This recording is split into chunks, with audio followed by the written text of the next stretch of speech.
How's it going, everyone? Today I'm going to show you how to create a Messenger account without using Facebook. So you must simply understand that in order to have a Messenger account, you must create a Facebook account. And there are no ways to create a Messenger account without having a Facebook.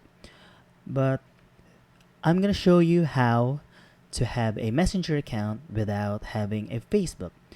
So the only way to do this is to deactivate your Facebook account, but your Messenger account will stay. So let's get into it. First things first, let's go to Facebook. Now once you're in Facebook, go to your profile icon right here at the top right hand corner of your screen. Click on that and scroll down and go to Settings and Privacy and click on Settings. Now under Account, go to Access and Control right here. Click on that and go to Deactivation and Deletion. Click on that. Now select this option right here, Delete Account, and click on Continue to Account Deletion.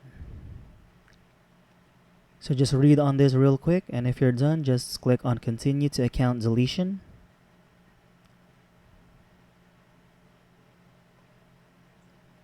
Just scroll down and just read on that real quick. And finally, click on this last step, Delete Account. So just enter your password real quick and click on Continue, and your Facebook account will be deleted, but your Messenger account will still remain. So that's it for this video, everyone, and if you find this helpful, be sure to give it a like, subscribe, and click on that notification bell to be notified for future videos. Bye!